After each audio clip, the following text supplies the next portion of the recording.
So after being a part of the figure collecting community for about a year, one of the most exciting things I've learned about this community is how different people have different ways of approaching their collections. For example, some like to collect figures of their favorite characters, while others will collect figures based on illustrations from their favorite artists, and some will create themed shelves and buy figures to match that theme. The pattern that I've noticed in my own collection and wishlist is figures of characters from Clamp series. I'm sure many of you have at least heard of Clamp, but for anyone in the dark, Clamp is an all-woman manga group who are best known for titles such as Cardcaptor Sakura, Holic, X, Chobits, and Tokyo Babylon, amongst many others. They also did the character design concepts for Code Geass, so you can thank them for giving us these lanky boys, or, maybe curse them, depending on how you feel about their designs.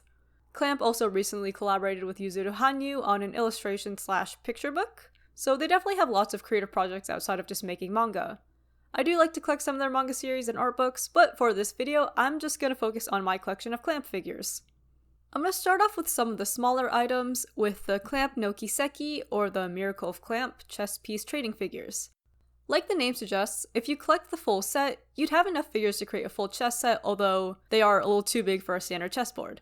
The figures from the set originally released between 2004 and 2005, bundled with the Clamp no Kiseki magazines, which contain some artwork, interviews, and short comics in celebration of Clamp's 15th anniversary.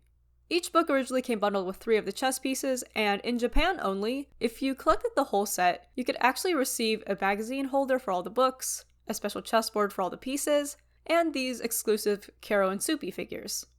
The thing that I really like about this figure set is obviously the chess motif, as well as the fact that it includes characters that otherwise don't have many figures. I just have a few of the figures from the set.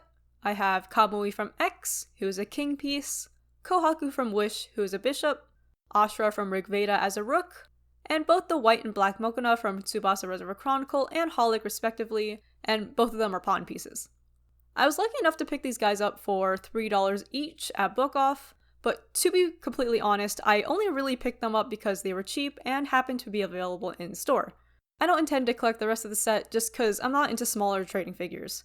They're really cute, and definitely have that kind of old school figure charm to them, which I actually really like. I think it's super cool. And I'm happy to have them, but yeah, no, I'm not crazy about collecting trading figures, so these guys will just be the extent of my Clamp no Kiseki collection. Continuing with the pattern of older, smaller Clamp figures is this cute little chii in a pink dress by Toinami. This is another one where I only really got it because she was dirt cheap, but honestly, I think she's really cute.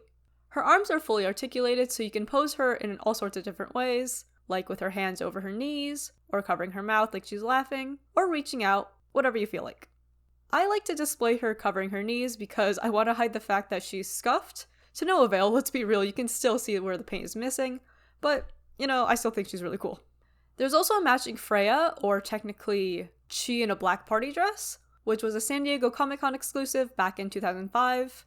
I don't have any interest in buying her as she's very rare and very expensive, plus I'm content with just having Chii in a pink dress, so I'd rather save that money for something else.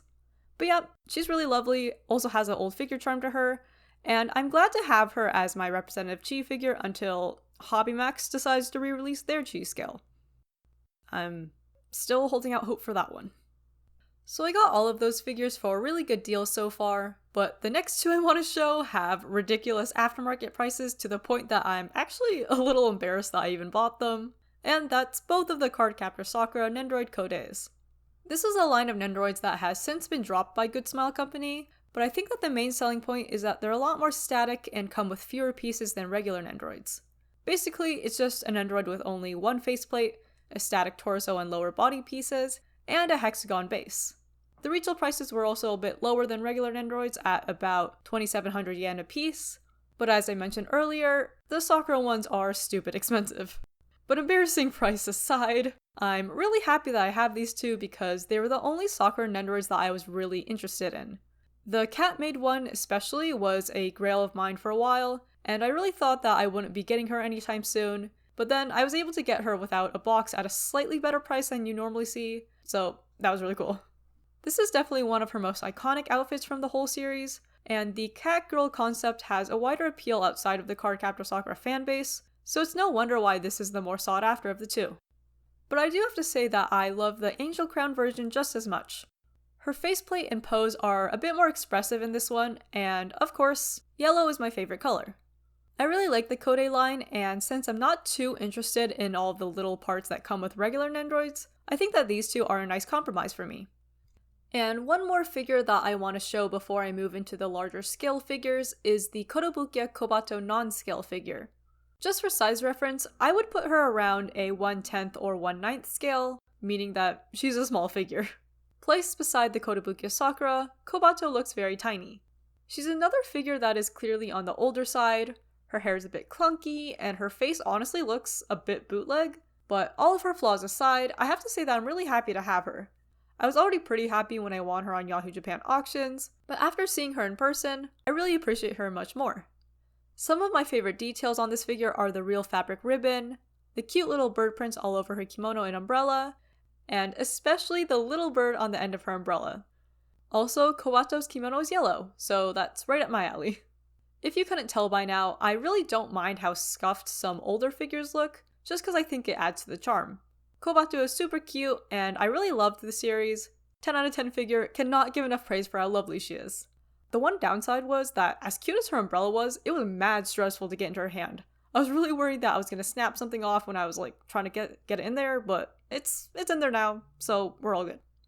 And since I have Kobato displayed next to her, let's take a look at the Kotobukiya Sakura next. Despite the difference in scale, I actually think that these two look really nice together with the matching cloud bases, the red ribbons, and the yellow elements helping to tie them together.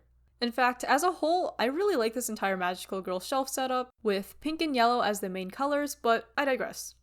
I feel like this is really the quintessential Sakura figure, with her wearing her iconic outfit from the iconic Catch You Catch Me opening. I did show off this figure in my first video, but I can't help but feel like I didn't quite sell her enough. She's genuinely really cute and amazing. One of my favorite details that's actually a little hard to see in the promo pictures is that Sakura actually has teeth. Sometimes I find that figures with open mouth sculpts just end up looking a little gummy, like the Rika and Rena figures I have. Don't get me wrong, I still love them, but I really appreciate when an open mouth sculpt actually includes teeth. It just adds a little more dimension to the figure, you know? I did mention this in my first video, but I'll say it again. I think that the ruffle detailing is really nice and makes the skirt portion very full and heavy. The wings are also really amazing, and I think that Sakura flying with the sealing wand like it's a witch's broom has always been one of the most iconic parts of the series. There's so much movement in this figure, and it really does look as if there's a wind blowing through. Another 10 out of 10 figure from Kotobukiya. Below my pink and yellow Magical Girl shelf is the Wings Inc. Rocket Beat Sakura figure. This is the outfit that she wears in the second opening for Clear Card, and interestingly enough, it doesn't seem to be based off any outfit that Sakura wears in any of the manga illustrations, but it's still a really pretty outfit, very Alice in Wonderland, Queen of Hearts inspired, which, if you're caught up with the Clear Card manga, you'll know how that's relevant. To point out the negatives first, I don't think that she's as technically good as the Kotobukiya scale or the two Good Smile Company scales that I'll show in a little bit. There's definitely room to be desired in the shading in her outfit and hair. They both kind of just look like it's one block of color, and her face somehow looks a little bit puffy. Technically, that's not really off-model when compared to some of Clamp's Clear Card illustrations, but I do find that it looks a little strange in figure form. However, I do like the base. It's nice and simple, with a little plaque that reads Card Captor Sakura Clear Card, and the red roses help tie the figure back to the Rocket Beat opening song, as well as the overarching Queen of Hearts theme. Plus, I just enjoy floral elements in general, so I'll never say no to some roses. Overall, she looks quite elegant, and her closed mouth smile helps to set her apart from the other Sakura figures I have. Despite my complaints, I do love her to bits, and I wish that I could display her on not the bottom shelf. I think she deserves better than that. I originally had her on top of my little display case, but I didn't want her getting too dusty, so I just have her moved down here for now. Next, I want to show you all my Good Smile Company Sakura scales, starting with the Stars Bless You Sakura. One of the things I really love about this figure is that Good Smile Company specifically asked Clamp to make an illustration that would be turned into a figure. And looking at the original illustration, I feel like you can really tell that Mokona was very conscious of the fact that this would become a figure and tried to include elements that could be easily translated into PVC. As for the actual figure itself, she is really cool. I know that some people don't really like the coloring of her dress because it looks a bit too Christmassy, but I personally think that it gives off more strawberry or watermelon vibes, and I'm here for it. In comparison to the wings figure, Sakura's hair is so precisely sculpted and shaded really nicely. Her crown is immaculate. In fact, her whole outfit is amazing, from the thick and detailed ruffles, to the satin finish on her socks and gloves, all the star details everywhere, and these puffy princess sleeves. One complaint that I have is that this pink ribbon thing is a little bit intrusive, but honestly, not too big of an issue for me. I was able to pick her up for a crazy good deal, but that's probably because she came without the plastic blister package, no illustration card, no replacement star pieces, a scuffed and sun-bleached box, and a previously broken arm. The previous owner for my figure had glued the arm back together, so you can actually see a little dollop if you peer around the edge of the glove, but the glue is transparent, and I find that from the front, it's practically invisible. The only other giveaway that her arm was previously broken off is that it was reattached slightly rotated, since you can see that the star staff now sits behind the frame whereas it should be in front of the frame, but still a really minor concern in my eyes. Considering I got her for $160, sure, missing some extra pieces, but otherwise she's fully intact. Plus, I bought her locally and didn't have to pay any crazy shipping for her massive box. I count this as a win. And my final Sakura figure, for now, is the Hello Brand New World figure. Although she's not as technically impressive as the Stars Bless You, I think she's still really stunning. This outfit is from the first opening for Clear Card and is arguably her most recognizable outfit from the sequel.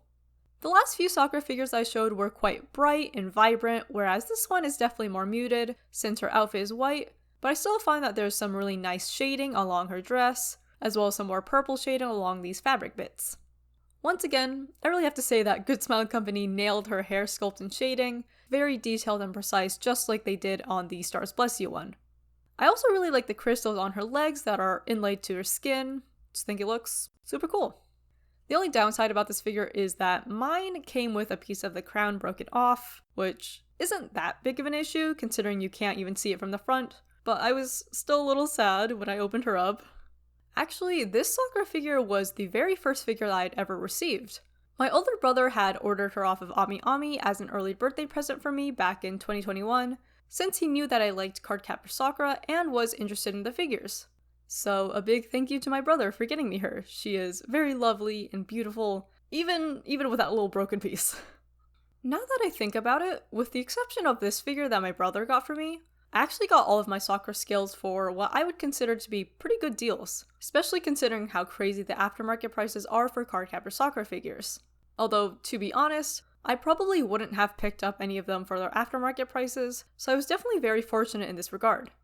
I would say that this was a combination of patience and good luck and a borderline obsessive checking of every online marketplace and shop possible, so I don't really know if this is a good thing. Plus, it's still a lot of money spent on figures within a year, but I got some good deals on figures I really like, so it's all good, I guess? Moving on to my final clamp figure, which is the Emon Toys Kujaku from Rig Veda. I remember seeing him late last year when he was still on pre-order, but his original 20,000 plus yen price tag had really put me off from ever getting him. But ever since he went on sale, I decided that I wanted to pick him up, and he's actually the newest figure in my collection. Kujaku is a pretty interesting character to make a figure of, especially as one of the first clamp figures from Emon Toys, and double especially as the first scale from Rig Veda. He's a prominent side character who I actually really liked, like he was pretty funny, but I would have expected Ashura to have been first to receive a figure. Emon Toys did announce an Ashura figure some years back, but it seems to have been in limbo ever since, so I don't know if we're ever going to see that. But back to Kujaku. He's a hefty boy with this really cool base that looks like a head broken off a stone statue. It's really well done and unique without being excessive, and interestingly enough, it doesn't appear in the original illustration. Something else that I find really cool is that his staff is made from actual metal, which was really nice because I wasn't worried about accidentally breaking it when I was sliding it into his hand. I was, however, a little worried about snapping his arm off because it kept wiggling when I was assembling the staff, but he managed to hold together. Probably the most standout feature is Kujaku's massive black wings. They take up a lot of space and they were a bitch to put in, but the final result is so amazing and ethereal that I really can't knock it. I just think he looks really cool. And technically, I guess another standout feature is his abs. They're very well sculpted, as you can see, so if you're into somewhat sexy male figures, what's good? Come take a look at my boy. So that's it for my current collection, but I do want to mention that I have on pre-order the Good Smell Company Pinky Promise Sakura, the re-release for the other Kotobukiya Sakura in her platinum outfit, and the glorious Hobby Max Ashura. This last one in particular, I want to say that I have pre-ordered on Ami Ami, but I'm considering waiting for a spot to open on Hobby Genki since the listing price is cheaper there, or if I'm feeling extra spicy, I might just cancel my pre-order altogether and gamble on his price dropping after release because honestly, 24,000 yen is a very daunting price point. But I still have almost a year until then, so I'll take some more time to decide how I want to play this. Anyways, thanks for coming to look at my clamp figures today. I really love Clamp's works, and especially their art, so it makes me extra happy to have figures that allow me to enjoy their art and my favorite characters as these little 3D art pieces, so to speak. Feel free to let me know what type of figures that you enjoy collecting or hope to collect in the future. Like I said, the main fun about figure collecting is just seeing how other people plan their collections. Anyways, thanks for watching, and I'll see you next time! Bye!